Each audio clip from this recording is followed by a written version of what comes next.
know this is impossible, but hypothetically, if the Jew could only be shomer mitzvahs ben adam l'makom, or ben mitzvahs ben adam l'chaviro, which would take priority in the mind of Hashem and Chazal? And the thought behind this question is, our mission is to be a holy nation, and it seems like everything ben adam l'makom works to elevate us in that way, but the ben adam l'chaviro, there's many non-Jews who do many good deeds. They don't think of them as mitzvahs, but they're doing that sort of thing. So what kind of choice do you make? Right, so the question would be, if a person had to make a choice, if he had to make a choice, Baruch Hashem, you don't have to make a choice, but make a choice between Bein Adam LaMakom, Bein Adam LaChavero, in which direction should he go?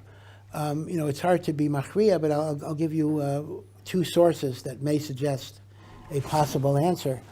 One is from a medrash, Tana Devei Eliyahu. This is one of the midrashim which has the teachings of Eliyahu Hanavi. Tana Devei Eliyahu, in which Eliyahu Hanavi quotes HaKadosh Baruch Hu as saying, there are two things that I love with total love. I love the Torah, and I love the Jewish people. And then someone asked Eliyahu Hanavi, which did Hashem say he loves more?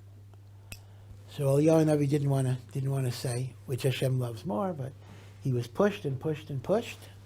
And the final answer was, I love the Jewish people even more than I love the Torah itself. This is the Tana Devei Eliyahu, which indicates that at least towards our fellow Jew, l'chol hapachos, that may be the highest idea of the Torah. The second source is from the Mabitz. The Mabitz was the Rosh Beis Din of Tzfat in the time of Rav Yosef Karo. They seem to have a little bit of a stormy relationship. They fought a lot about Shemitah, and at one point the Beis Yosef was going to put it Mabit in Cherem, but the Mabit was really one of the Gedolei Hador Mamish. And the Mabit wrote a sefer on Jewish philosophy that is called the Beis Elokim. It's actually a very fine sefer. For some reason, it's never been translated. And in the Beis Elokim, he points out that when you look at the Aseres HaDibros, so one side, the first 5 dibros are Bein Adam LaMakom.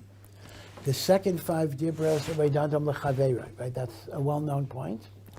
Now, you'll also notice, though, that there are many more words on the first half than the second half. The first half has a lot of words. The second half is staccato, lo tirtzach, lo tinaf, lo signaf. And yet, Chazal teach us they occupy the same amount of space on the tablet.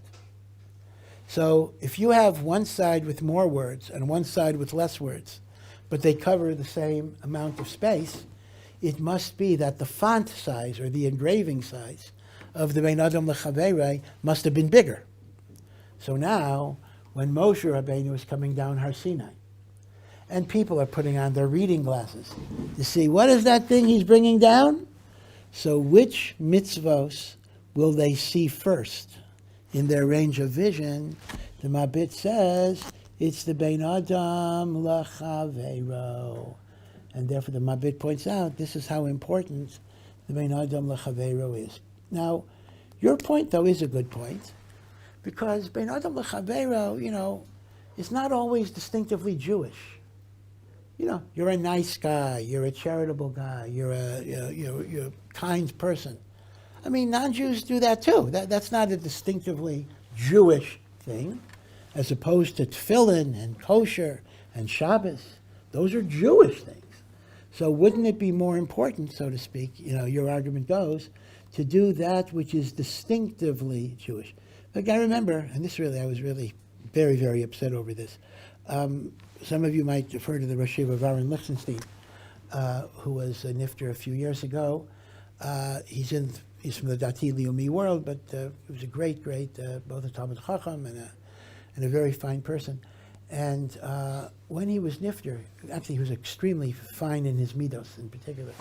So when he was nifter, people wrote a lot about the way he treated his wife and the way he treated his children and the way he treated Talmidim and the way he treated his parents when they were alive. And they looked at him as an exemplar of kibbud avim and gemilas chesed and kindness, and how when he was with his yeshiva on a trip, he would help clean up the bus afterwards. And really, I think these are good stories. But somebody sent in, he says, they don't need to hear that a Rosh Yeshiva was Ward Cleaver. I don't know if you know Ward Cleaver. Okay. In other words, nice guy. I want to hear that, he knew Shas. I want to hear that when he was 4 years old, he took a test on the Shulchan Aruch. I don't want to hear nice guy. Nice guy I can get from a guy. I know that was very, very upsetting to me, that we've come to a situation in the Torah world where midos tovos and kindness are literally not even considered to be worthy of respect or talking about. I can tell you this, and I tell people, if you want a good Musar Sefer, get the art scroll on Rav Moshe Feinstein and read the book. Read the book. Yeah, Rav Moshe knew Shas and Yerushalmi and Bavli by heart. Yes, Rav Moshe learned Pri Megadim 1,000 times. All of that is true. But you'll see story after story after story of the kindness, of the chesed, of the humility. And yeah, that's what kind of made Rav Moshe great. His greatness in Torah made him great in that. I don't know which came first. I mean, you can argue that. Did his greatness in Torah make him great in that? Or because he was great in that, Hashem gave him the zechus to become great in Torah? Either way. So it is true that we're kind of in a perverted Torah world sometimes, in which we look at menschlichkeit and decency and kindness as, who needs?